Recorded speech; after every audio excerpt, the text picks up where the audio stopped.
اب ہم کہاں جائیں گے؟ تہذیب نے جھنجھلاتے ہوئے کہا، تمہارا دماغ تو خراب نہیں ہو گیا؟ ہم اس جنگلی کے ساتھ رہیں گے کیا؟ بٹ نے بڑی ٹھٹائی سے کہا، تو اس میں حرج بھی کیا ہے میڈم؟ چیف اس کے لیے دیور ہیں تو آپ دیورانی ہوئی۔ تہذیب بھنا کر بولی، تم دیکھ رہے ہو علی یہ کس قدر بےہودگی کر رہا ہے۔ میں نے ہنس کر کہا، تم نے ہی اس کا دماغ اس قدر خراب کیا ہے، ویسے بھی اس نے کوئی ایسی غلط بات تو نہیں کہی۔ برڈ خوشی سے اچھل کر بولا، بس تو پھر ٹھیک ہے چیف، ہم اس جنگلی کے ساتھ چلتے ہیں، اس کے ساتھ ہی رہیں گے۔ میں نے کہا، میں تمہیں بتا چکا ہوں کہ یہ انہی کا آدمی ہے، اس کے باوجود تم اس کے ساتھ رہنے پر اصرار کر رہے ہو تو مجھے کوئی اعتراض نہیں ہے۔ برڈ نے کہا، تم تو ہر بات کی مخالفت کر رہے ہو، فرار ہونے کی کوشش بھی نہ کریں، اس کے ساتھ بھی نہ رہیں تو کیا ہوا میں معلق ہو جائیں؟ میں نے کہا، اگر تم ہوا میں معلق ہو سکو تو مجھے اس پر بھی کوئی اعتراض نہیں ہے، لیکن اپنے معاملے میں خود مختار ہوں اور میرا ارادہ ایسا نہیں ہے۔ برڈ وہیں دھرنا دے کر بیٹھ گیا، بولا، چلو چھٹی ہوئی، ایک بات سے تمہیں اختلاف ہے، دوسری پر کوئی اعتراض نہیں ہے، اور تیسری کا ارادہ نہیں ہے، جب تم کسی نتیجے پر پہنچ جاؤ تو بتا دینا۔ تہذیب نے کہا، یہ تو واقعی سنگین مسئلہ ہے علی، ہمیں جلد سے جلد کوئی ایک فیصلہ کر کے اس پر عمل پیرا ہو جانا چاہیے۔ میں نے کہا، فیصلہ تو میں بہت پہلے کر چکا ہوں، ہم فوری طور پر خود کو ان لوگوں کے حوالے کر دیں گے۔ تہذیب نے حیرت سے کہا، یہ کیا کہہ رہے ہو تم؟ بٹ کا منہ بھی کھل گیا تھا اور وہ منہ پھاڑے مجھے گھور رہا تھا۔ میں نے کہا، ہمارے درمیان یہی تو بات طے ہوئی تھی، یہ معلوم ہونا بھی تو ضروری ہے کہ آخر رینڈل چاہتا کیا ہے، ہمیں زندہ رکھنے سے اس کا کوئی خاص مقصد تو ضرور ہوگا۔ بٹ نے کہا، تم اپنے ساتھ دوسروں کو بھی مرواؤ گے چیف؟ یہ کہاں کی عقل مندی ہے کہ آدمی ہاتھ باندھے دشمن کے حضور جا کھڑا ہو۔ جنگلی جہاں تھا وہیں کھڑا تھا اور اس کا سر بدستور جھکا ہوا تھا۔ میں چند لمحے اسے غور سے دیکھتا رہا، پھر میں نے اسے واپس جانے کو کہا اور وہ سر جھکائے میدان کی طرف بڑھ گیا۔ میں نے تہذیب سے کہا، ہمیں یہ دیکھنا ہے کہ یہ کہاں جاتا ہے اور اسے تنہا دیکھ کر ان لوگوں کا کیا رد عمل ہوتا ہے۔ تہذیب نے کہا، تم یہ بتاؤ کہ میرے منع کرنے کے باوجود تم اس جنگلی کے نزدیک کیوں چلے گئے تھے؟ میں حیرت سے اسے دیکھنے لگا۔ کہا، تم نے مجھے کب منع کیا تھا؟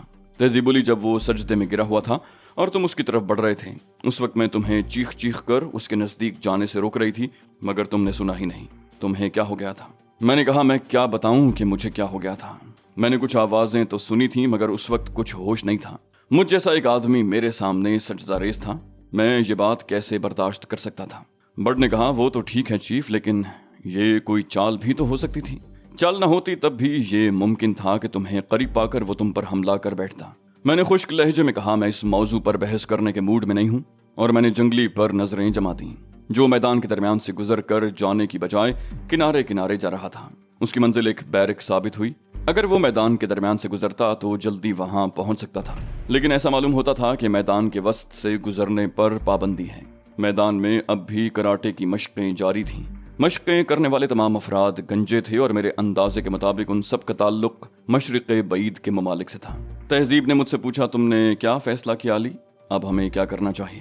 میں نے کہا، ہم بھی انہی بیرکوں کی طرف چلیں گے۔ جنگلی میدان کے کنارے کنارے چل کر گیا ہے، جس سے گمان ہوتا ہے کہ میدان کے درمیان سے گزرنا منع ہوگا، اور ہم چونکہ یہاں نئے ہیں اور ایسی کسی ممانعت سے آگاہ نہیں ہیں، اس لیے ہم میدان کے درمیان سے ہی گزریں گے تاکہ ہمیں ان لوگوں کے عزائم کا جلد سے جلد اندازہ ہو سکے۔ ہم تینوں میدان میں داخل ہو گئے۔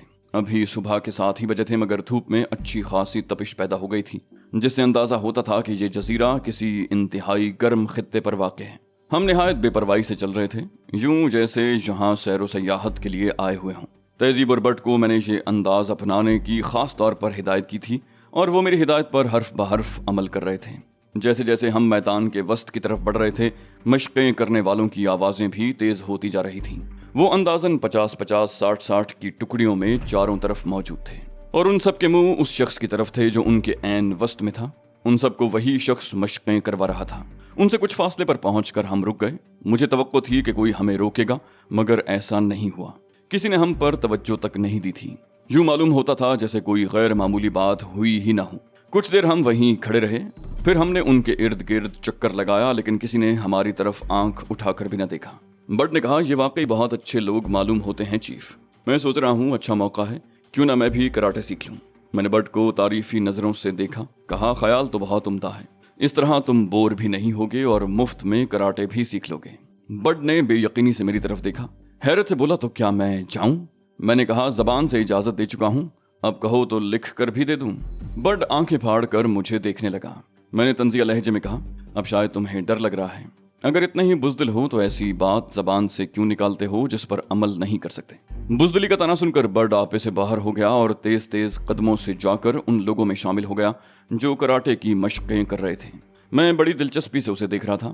میرا مقصد یہ تھا کہ ان لوگوں کا رد عمل معلوم کر سکوں، مگر ان میں سے کسی نے بھی برڈ پر توجہ نہیں دی۔ تہذیب نے مجھ سے کہا، تم بعض اوقات زیادتی کر جاتے ہو۔ خواہ اسے غصہ دلا دیا۔ اگر اسے کچھ ہو جاتا تو؟ میں نے کہا، میں یہی تو دیکھنا چاہ رہا تھا کہ یہ لوگ کتنے پانی میں ہیں، اور اس بات کا تو مجھے یقین تھا کہ برڈ کے لیے کوئی خطرہ نہیں ہوگا، ورنہ میں اسے ہرگز ان کے قریب نہ جانے دیتا۔ برڈ نے کچھ دیر الٹے سیدھے ہاتھ پیر چلائے، پھر واپس پلٹ آیا۔ اس نے ہانپتے ہوئے کہا، گرمی بہت ہے چیف۔ پھر یہ چیز مجھے کچھ زیادہ پسند بھی نہیں آئی، کل سے دیکھیں گے۔ میں نے ہنس کر کہا، چلو کوئی بات نہیں، اب آرام کرنے کے لیے کوئی جگہ تلاش کرتے ہیں۔ ہم نہایت اطمینان سے بیرکوں تک چلے گئے۔ ان بیرکوں کی کل تعداد 10 تھی۔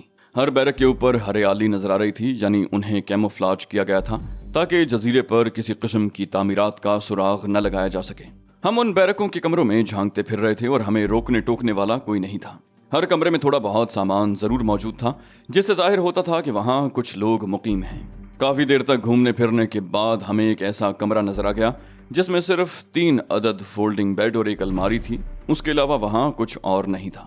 برڈ نے کہا، مبارک ہو چیف، یہ لوگ تو واقعی بڑے مہمان نواز ہیں۔ ہمارے قیام کا بندوبست تو انہوں نے کر رکھا ہے۔ میں نے برڈ سے کہا، ممکن ہے یہ بات تم نے مذاق میں کہی ہو، مگر میرا خیال ہے کہ در حقیقت یہ کمرہ ہمارے ہی لیے ہے، اور چونکہ ہمارے پاس کسی قسم کا سامان نہیں ہے، لہٰذا ہم اسی وقت سے اس کمرے میں ڈیرا جما سکتے ہیں۔ ہم لوگ نہایت اطمینان سے پلنگوں پر دراز ہو گئے۔ میں تو در حقیقت مطمئن تھا، اس لیے کہ میں نے خود کو حالات کے دھارے پر چھوڑ دیا تھا، مگر تہذیب اور برڈ مطمئن نہیں تھے۔ تہذیب نے کہا، ہم کتنے عجیب حالات کا شکار ہو گئے ہیں علی، ان لوگوں نے تو ہمیں کوئی افسانوی کردار بنا کر رکھ دیا ہے۔ میں نے کہا، سوچنا صرف وہاں کارآمد ہوتا ہے تہذیب جہاں اس کا کوئی نتیجہ نکلنے کی توقع ہو، اور جب حالات قابو سے باہر ہو جائیں تو سوچنا ترک کر دینا چاہیے۔ تہذیب نے کہا، جن لوگوں کو اپنی سوچوں پر اختیار ہو وہ قابل رشک ہوتے ہیں، اور مجھے قلق ہے کہ میں تمہاری طرح قابل رشک شخصیت نہیں ہوں۔ میں نے کہا، ہم یا تو مر جائیں گے یا بچ نکلیں گے، دونوں صورتوں میں ذہن کو تھکانے سے فائدہ۔ یہ سوچو کہ ہمیں کوئی فکر نہیں ہے۔ رینڈل ہاورڈ نے ہمیں ان بکھیڑوں سے نجات دلا دی ہے جن سے نجات حاصل کرنا ہمارے لیے ممکن نہیں تھا۔ ہم کوشش کے باوجود تفریح کے لیے وقت نہیں نکال پاتے تھے، اگر نکال لیتے تب بھی بہت سے تفکرات جان کو لاگو رہتے۔ ہمیں تو رینڈل کا شکر گزار ہونا چاہیے جس نے ہمیں فرصت کے کچھ لمحات بخش دیے۔ معلوم نہیں فرصت کا یہ وقت کب ختم ہو جائے، اس لیے میرا مشورہ ہے کہ اس سے زیادہ لطف اندوز ہونے کی کوشش کریں۔ برڈ نے اچھل کر پلنگ پر بیٹھتے ہوئے کہا، کم بختی ہر حال میں برڈ کی آئے گی، تم دونوں تو تفریح کرو گے اور برڈ بھاڑ جھونکے گا۔ میں نے حیرت سے کہا، تم کیوں بھاڑ جھونکو گے؟ تم نے پہلے کبھی تذکرہ نہیں کیا کہ تم اپنے فرصت کے اوقات بھاڑ جھونک کر گزارتے ہو؟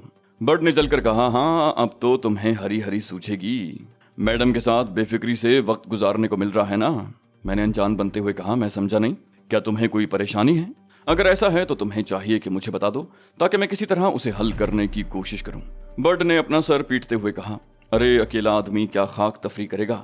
میں نے حیرت سے کہا، تم اکیلے تو نہیں ہو برڈ، میں اور تہذیب بھی تو تمہارے ساتھ ہیں، اور یہ سرسبز و شاداب جزیرہ ہے اور فضاؤں میں اڑتے ہوئے سمندری پرندے ہیں۔ برڈ نے کراٹے کی مشقیں کرنے والوں کی طرف اشارہ کیا، بولا، اور یہ 200 گنجے گدھ ہیں، اور وہ حسین و جمیل جنگلی ہے جس کی رنگت الٹے توے کو بھی شرماتی ہے اور جس کی سنگت دل کو لرزاتی ہے۔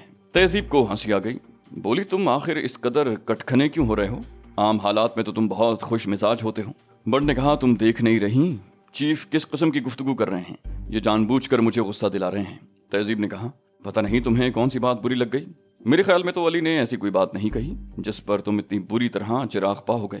میں نے کہا، انہیں دراصل کسی سیاہ فام حسینہ کی تلاش ہے جو انہیں کہیں دکھائی نہیں دے رہی۔ برڈ نے بھڑک کر کہا، سیاہ فام حسینہ کی تلاش خود تمہیں ہوگی، مجھے کیوں بد دعائیں دے رہے ہو؟ میں نے کہا، ارے وہاں ایئرپورٹ پر تو شوالو کی بڑی خوش آمدیں ہو رہی تھی کہ میرے لیے کسی سیاہ فام حسینہ کا بندوبست کر دیجیے۔ برڈ نے بھڑک کر کہا، وہ تو میں اسے گھس رہا تھا، میرا یہ مقصد تھوڑی تھا کہ واقعی کوئی سیاہ فام میرے پلے باندھ دی جائے۔ میں نے کہا، خیر کوئی بات نہیں، میں تمہارے پیارے مسٹر شوالو سے کہہ کر تمہارے لیے کسی سفید فام لڑکی کا بندوبست کرائے دیتا ہوں، مجھے یقین ہے کہ یہاں سفید فام لڑکیاں ضرور پائی جاتی ہوں گی۔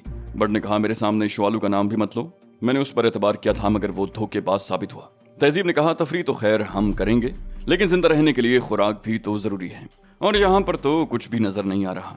میں نے کہا بیجا تفکرات کو ذہن میں جگہ مت دو، ناشتہ ہم کر چکے ہیں، دوپہر کے کھانے سے قبل اس بارے میں کچھ سوچنا ہی غلط ہے۔ تہذیب بڑبڑا کر رہ گئی، اسے یہ غم کھائے جا رہا تھا کہ موجودہ حالات میں کیا ہوگا، جبکہ میں نے خود کو حالات سے لا تعلق کر لیا تھا۔